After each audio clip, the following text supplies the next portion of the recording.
21 ہجری کی ایک رات روم کے شہر حمص میں ایک عظیم سپاہی اپنی زندگی کی آخری سانسیں لے رہا تھا۔ بستر مرد پر انہوں نے فرمایا، اللہ گواہ ہے کہ میں نے 100 سے زیادہ جنگوں میں شرکت کی۔ میرے جسم میں ایسا کوئی حصہ نہیں جہاں تیر کا نشان اور نیزے کا زخم نہ ہو، مگر افسوس کہ میں آج میدان جنگ میں شہید ہونے کے بجائے بستر مرد پر مر رہا ہوں۔ یہ دلیرانہ جملہ کہہ کر اس دلیر سپاہی کی روح پرواز کر گئی۔ رومی سلطنت کو دھول چٹانے والا یہ عظیم جرنیل اللہ کی تلوار حضرت خالد ابن ولید رضی اللہ تعالی عنہ تھے، جو ہر میدان میں غازی تھے اور لشکر کفار پر ہمیشہ بھاری رہے۔ حضرت خالد ابن ولید کا پورا نام خالد بن ولید بن مغیرہ المخزومی تھا، جو نہ صرف اسلامی بلکہ دنیا کے تاریخ کے ایک عظیم سپہ سالار تھے۔ خالد بن ولید نے ساسانی اور بازمتینی سلطنتوں کو شکست دے کر انہیں پارا پارا کر دیا تھا اور ساری زندگی فاتح رہے۔ آپ کی پیدائش سن 592 عیسوی میں مکہ میں ہوئی۔ آپ نے 8 ہجری کو رسول اکرم صلی اللہ علیہ وسلم کی کردار اور اخلاق کے سامنے سر تسلیم خم کرتے ہوئے اسلام قبول کیا۔ حضرت خالد بن ولید نے اپنی پوری زندگی میں 125 سے بھی زیادہ جنگوں میں حصہ لیا، اور تاریخ گواہ ہے کہ آپ نے ان جنگوں میں سے ایک جنگوں میں بھی شکست نہ کھائی۔ آپ بنو مخزوم کے سردار ولید بن مغیرہ کے بیٹے تھے۔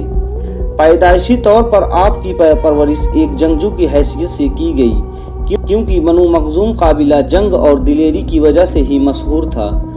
جب نبی کریم صلی اللہ علیہ وسلم نے قریش مکہ کے خلاف جنگ احد لڑی تو قریش کی طرف سے سپہ سالار حضرت خالد بن ولید تھے۔ اس وقت آپ نے اسلام قبول نہ کیا تھا۔ جنگ میں خالد بن ولید کی دانشمندی اور حکمت عملی نے ہی قریش مکہ کو اس جنگ میں مسلمانوں پر غالب کیا تھا۔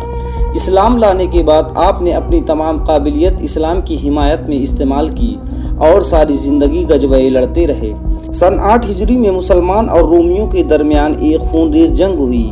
اسلامی لشکر کے سپہ سالار حضرت زید بن ثابت رضی اللہ تعالی عنہ تھے، جو صرف 3000 مسلمانوں کو ساتھ لے کر تقریباً 1 لاکھ رومی لشکر سے لڑ رہے تھے۔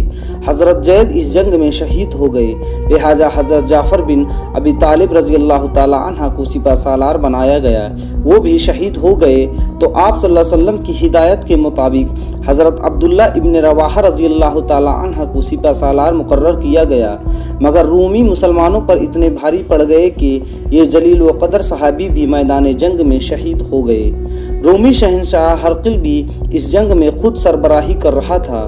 مجاہدین کے لیے یہ وقت نہایت ہی مشکل تھا۔ اس دوران لوگوں نے آپسی مشورے سے حضرت خالد ابن ولید کو سپہ سالار بنا دیا۔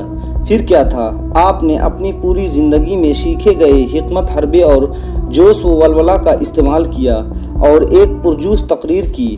آپ کی تدبیر کے مطابق جب رومی لشکر میدان جنگ میں آرام کر رہی تھی اور انہیں یہ توقع ہی نہ تھا کہ مسلمان اتنی جلدی اٹھ کھڑے ہوں گے، حضرت خالد بن ولید نے ان پر اچانک حملے شروع کر دیے، لہٰذا وہ بدحواس ہو گئے۔ اس جنگ میں آپ نے قوت ایمانی سے اتنی زبردست لڑائی لڑی کہ صحیح بخاری کے مطابق خود حضرت خالد بن ولید نے فرمایا کہ جنگ موتا کے روز میرے ہاتھ میں 9 تلواریں ٹوٹ گئی، پھر میرے ہاتھ میں صرف ایک چھوٹی یمنی تلوار باقی بچی۔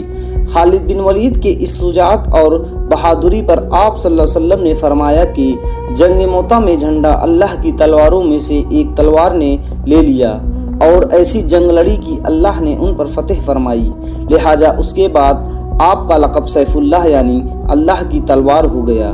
جب حضرت خالد بن ولید کی سرگردگی میں اسلامی لشکروں نے ایرانیوں پر حملہ کیا تو ایرانی لشکر کا سپہ سالار مشہور زمانہ پہلوان رستم تھا۔ اس نے حضرت خالد بن ولید کو ملاقات کی دعوت دی، لہٰذا آپ نے اپنی طرف سے حضرت ربیع بن عامر کو بھیجا۔ جب آپ رستم کے دربار میں پہنچے تو رستم نے ان سے پوچھا، آپ لوگ کیا چاہتے ہیں؟ تو حضرت ربیع رضی اللہ تعالی عنہ نے جواب دیا، ہمیں اللہ نے بھیجا ہے تاکہ ہم لوگوں کو بندر کی غلامی سے نکال کر اللہ کی بندگی کی طرف لائیں اور ظلم و جبر کی حکومت کا خاتمہ کر کے اسلام کے عدل و انصاف کا نظام قائم کریں۔ ایرانیوں سے جنگ کے دوران رستم پہلوان قتل ہو گیا، لہٰذا ساسانی فوج نے ہتھیار ڈال دیے۔ اس میدان کو بھی حضرت خالد بن ولید نے فتح کر کے دنیا کے سب سے بڑی سپر پاور کا خاتمہ کیا۔ حضرت خالد بن ولید رضی اللہ تعالی عنہ اسلام کے وہ عظیم جرنیل تھے